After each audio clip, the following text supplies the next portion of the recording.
Okay, so thank you very much for the invitation, and I'm happy to be with Europan. I think Europan is a very important initiative. We can discover fantastic new project from young architects, and I was in the jury of Belgium last year, and we have the pleasure to discover very interesting point of view. So today I will present my work and my reflection about climate and the relation with architecture. First of all, is just to remind us that we need architecture for climatic reasons, because we are 37 degrees Celsius animal, and we cannot survive in the cold snow in Switzerland or in the desert under the sun. So we need architecture to create a microclimate around the body where we can successfully continue to live. And this is this type of mythology of the moment when we are losing the paradise, and we should rebuild the paradise inside the house, inside everywhere on the world. So the fundamental reason of why there is architecture is a climatic reason. So when we are building a house, it's to create a microclimate. Then there is this new condition today. It's we can see here on the right that 39% of the CO2 emissions, that is the cause of the global warming, are coming from the building on the global scale. So it means architects, we are on the front line to fight global warming. And so this is something that is completely our task today. So we can say, okay, the conditions are climatic. The reason of architecture is climatic, so why the design could not be climatic too? Why we cannot design by convection, conduction, evaporation? Why we should always design with symmetry, with geometry, but not with emissivity, for example? So I'm presenting a series of projects, and I want to create a link with the history of architecture. I did this exhibition 2 years ago. It will be present in January in Lyon next year, in 3 months. And in this Histoire naturelle de l'architecture, I start to read again the history of architecture based on climatic reason. And if we take this very famous house from Andrea Palladio, it's interesting because when I was a student, we have only an approach, a kind of superstructural approach, an aesthetic approach of this house, and we never understand that it was in reality a kind of climatic machine, and it's explained like that in the book of Palladio. For example, he explained that there is two rooms here. Oh, up. Okay. So there is the two south rooms are for the winter because you are looking for the sun. The two rooms on the north are for the summer because you are escaping. And on the east and west, it's for the morning and the afternoon. So the reason of the plan is linked to season and to looking for sun, for heat, or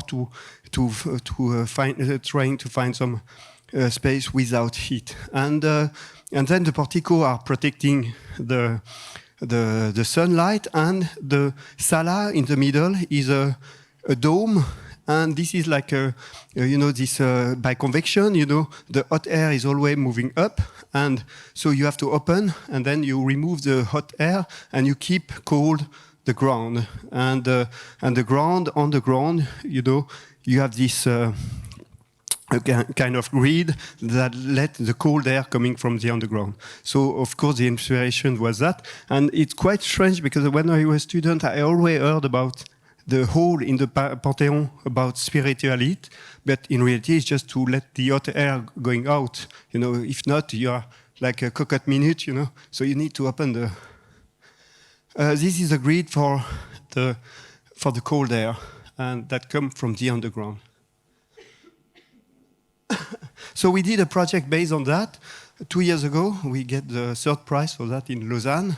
It's called La Climatech. And so the building is a small square, so we try to minimize the footprint on the site. It's the small square on the top. And we have two strategies, one for the the spring when it's not too cold, too warm. So we just open the window, and we have a kind of Palladio Sala dome in the middle that let the air going out. And for the winter or for the heat wave summer, we have a controlled system that I will explain now.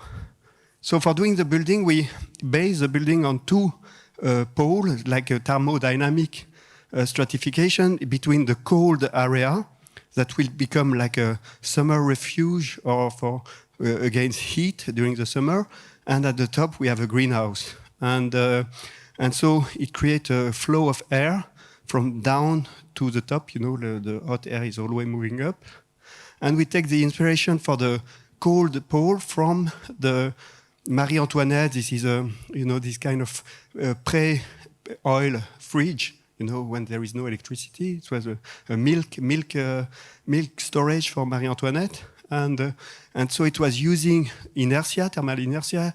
It was using escaping the direct sunlight, and also the fountain was creating evaporation for cooling. And so we took that. We have the possibility because we have the water, the underground water that was just 3 meters down. So we propose to open the underground water, the nappe phréatique, for during the summer, and in the winter we close it. And so we have this cold water running there, and we create a kind of fountain, a kind of natural cooling in the underground. And then we have the air that arrive. And it's become like a little, like a water pipe, like a narghilé, you know, with the water, the air that arrives down, and then it moves up. And we have this form in triangle that will always catch the new air, and then it go to the edge of the building, and then there is a system, and it go out like that.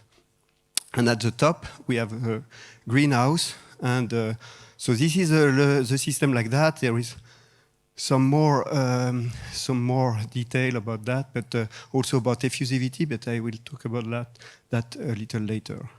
This is a section, and then the plan was, like just a wood construction, and we can change the partition everywhere, and we can see that the grid, so this is influence from Palladio.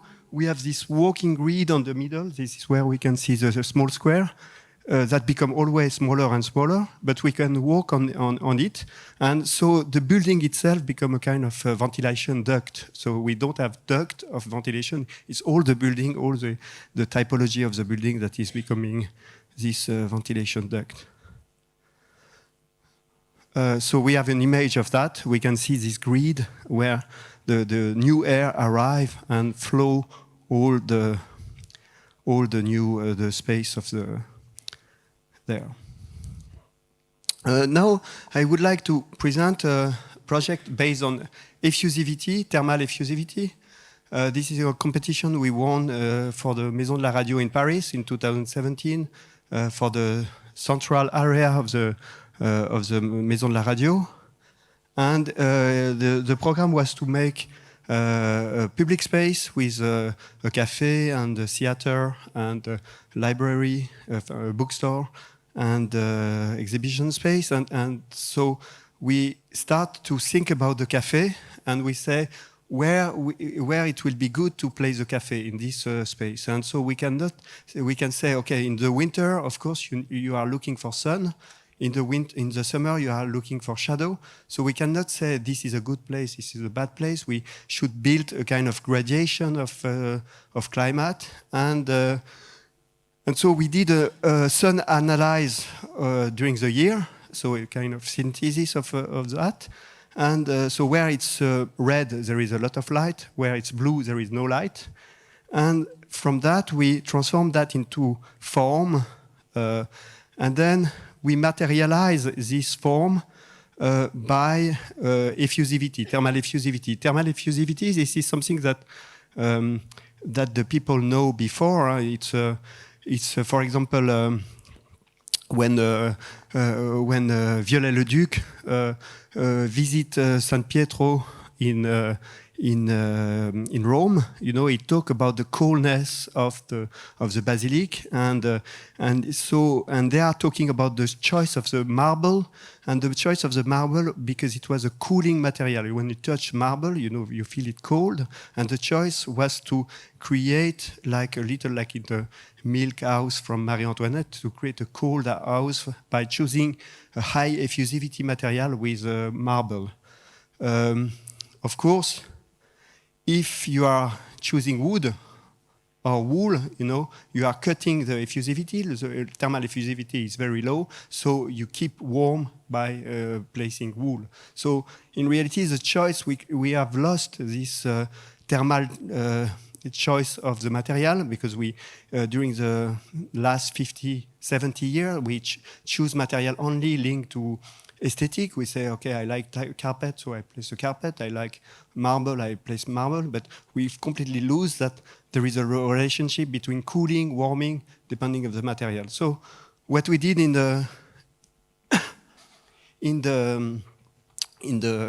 for this competition, we map the space by high effusivity material, where we are looking for coolness and for the summer, and low effusivity material when we are looking for warm. So this is a warm, high effusivity, the low effusivity are red, like wool, and the high effusivity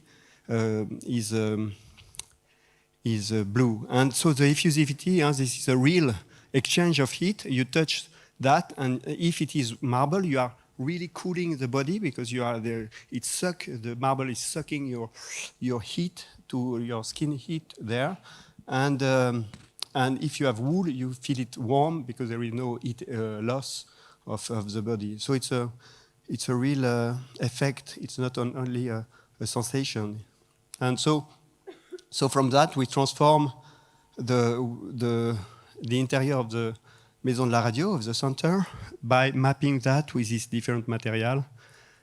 So we can see the wool, and then the wood, and then rubber, and marble, and steel in the middle of the space. Just very quickly, a small building we are working now here next to Geneva. The idea is to, in reality, to prepare the air, you know, because there is a ventilation, there is a heat, and so we propose to recombine the question of climate with the question of architecture. So the ventilation preparation of the air becomes a public space of the office building, and so we propose to have two public space, and one will be the grotto, and one will be a greenhouse. And so the greenhouse will work in the winter, you know, to prepare the hot air, and then it go with the ventilation to the office and factory space, and then so we can see the system, and then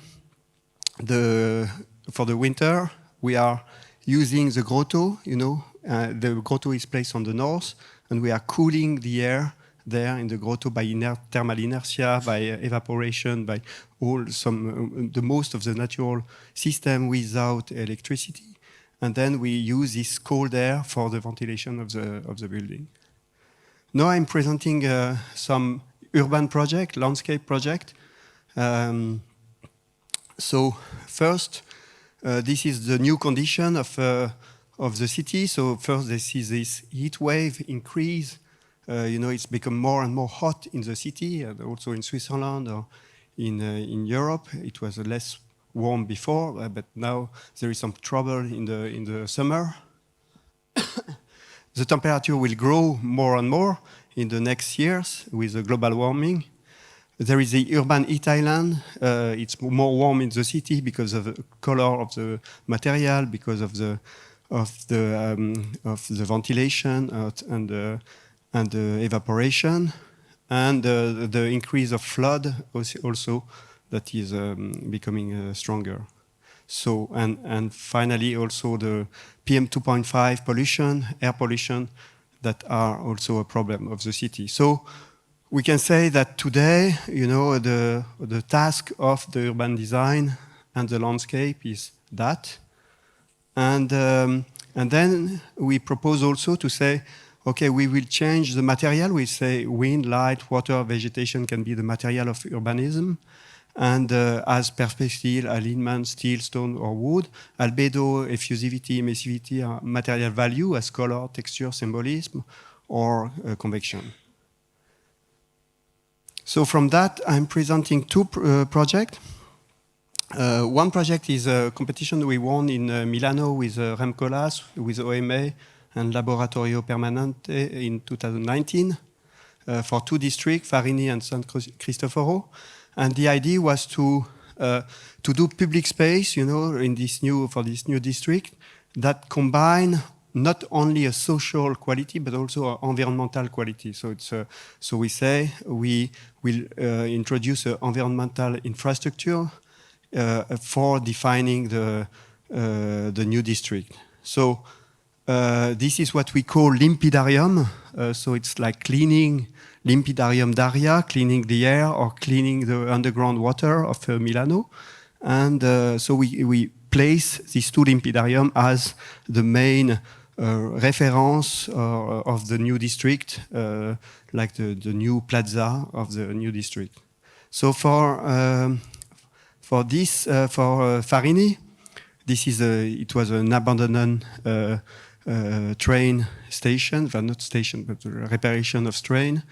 And so from that, we can see that first, you know, when we did the competition, it was in 2018, 2019, and 2018 during the summer, it was extremely hot also in Milan, with a very strong difference between the south where the wind are coming and where the wind are finishing. You can see that the urban heat island effect, you know, that is really warming, you know, when the wind arrive and it's become more and more hot. And also the pollution. If you want to buy an apartment in Milan, of course, you have to choose the west and the south and not the north, because all the pollutants are going there. And also all the heat are going there. And so we propose this limpidarium d'aria. So the new district will be based on a kind of infrastructure, environmental infrastructure.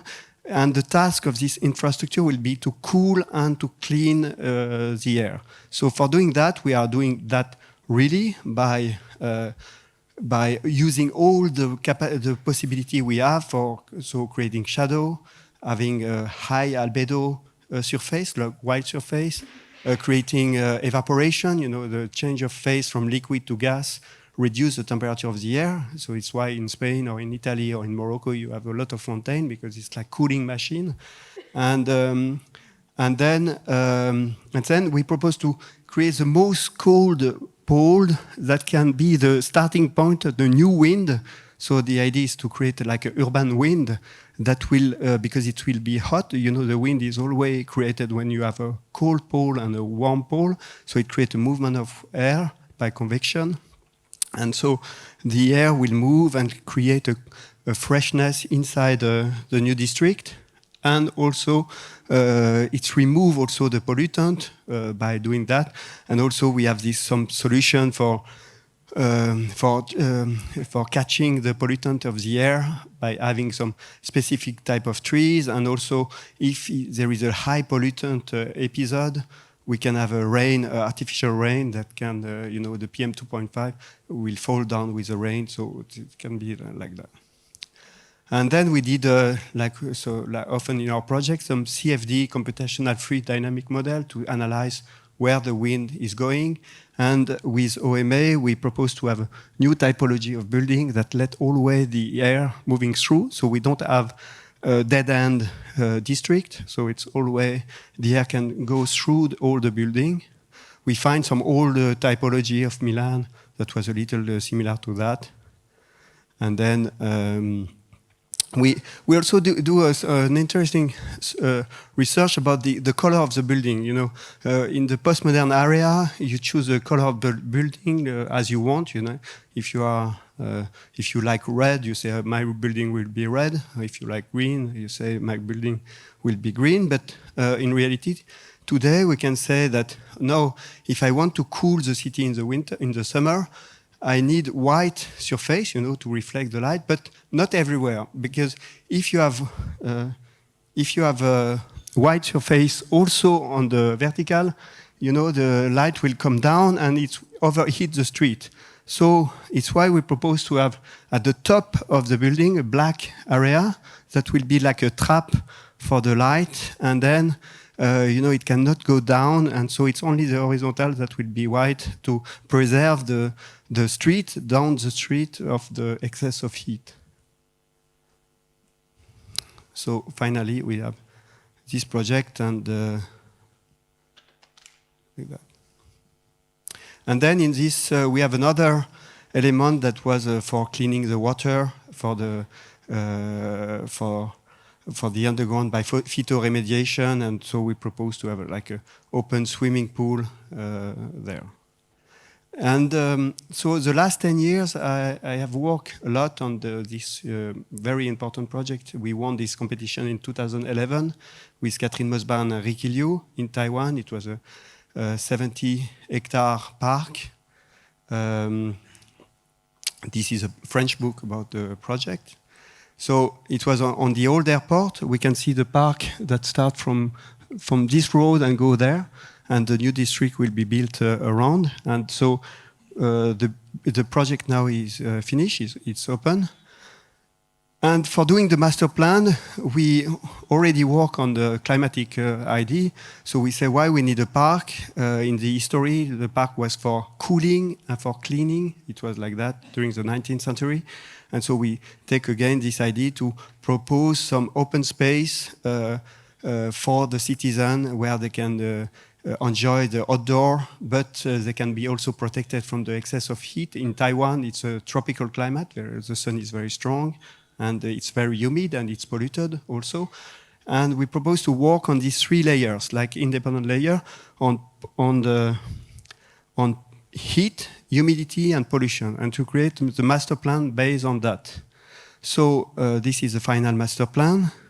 But for doing that, we first work on the heat. So we say we will analyze where the wind is coming on the park, and we know like when you blow on the soup, you cool the soup like you. So when you have a north wind that arrives on the site, where it's red here, so it will be more comfortable for the people to be there. And so we map that by the simulation, and then we transform that into a plan, and then into activity and into trees. So we say where it will be cooled by the wind, we will double this cooling effect by placing shadow, and it's why we place a lot of trees there. And then we propose to have all the leisure activities that find place in what we call the coolia, so the most cold area of the park. And then we have the cool pass that will be the most cold pass of the park. We choose very precisely the trees also for having trees with a lot of leaf or big leaf, to create a large shadow. And also a type of ground that will cooling ground by evaporation or by high albedo material. And then about humidity, all the material should stay on site. So the topography are in reality made for managing the rainwater, and so it's all the water from the new district, the 250-hectare district, arrive on the park. So we manage that there. And this is an image of when it was down, like 3 years ago, and we can see with the flood, how the park is absorbing and managing the excess of water. And then we have a last layer. This is like the drying, the dry area becomes the drier, and we have high drainage material, for evacuate. And then we have the final layer. It's on pollution, and we map where there is more noise, more pollutants linked to the road. And far from that, we propose to have trees that will absorb the noise, absorb the pollutant, And we propose to have all the children activity in this place, so the children playground find place in the what we call the clearia there. And this is the map of the trees that are always working by gradation. And then finally we have this, we overlapping these three maps, and it creates a diversity of microclimate. So it can be hot, dry and polluted, or cool, humid and clean. So you are free to choose where you want to go, and so it gives a diversity of landscape. So this is some image of the final built project.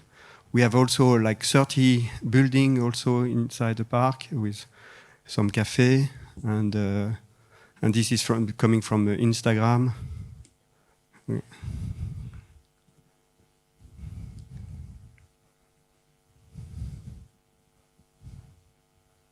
And we have also what we call the climatic devices. So this is like creating mist or all different strategies of cooling. And inside the park, we have 10,000 square meters of photovoltaic panel on the north. All the electricity is produced on site, and more that is required. So we propose to have a kind of canopy of photovoltaic panel, and under this canopy we have building, we have a landscape, we have a car park, and so we can see this space that is creating a kind of less, it's less hot, and the excess of heat is used for the electricity. And finally, we have also every 50 meters we have a meteorological station, climatic station that measure in real time the temperature. So we can see that, this.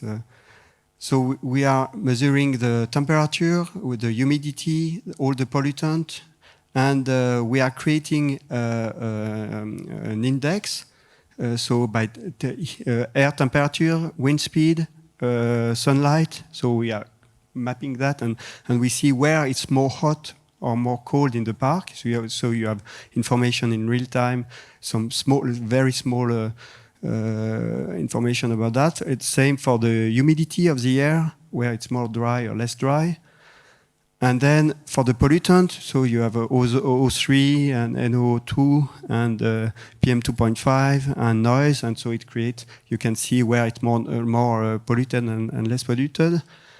And this go on an app, and on the app you have information about the climate in real time. So we have also designed that, and so we can see the heat map, humidity map, pollution map, and you have information in where you are. You can see the temperature, and you could decide to go in more cold area or less cold area, depending of if it is noon in July, you are maybe looking for coldness. If it is 6 p.m. in December, maybe you are looking more for heat, and so this is like this kind of information there.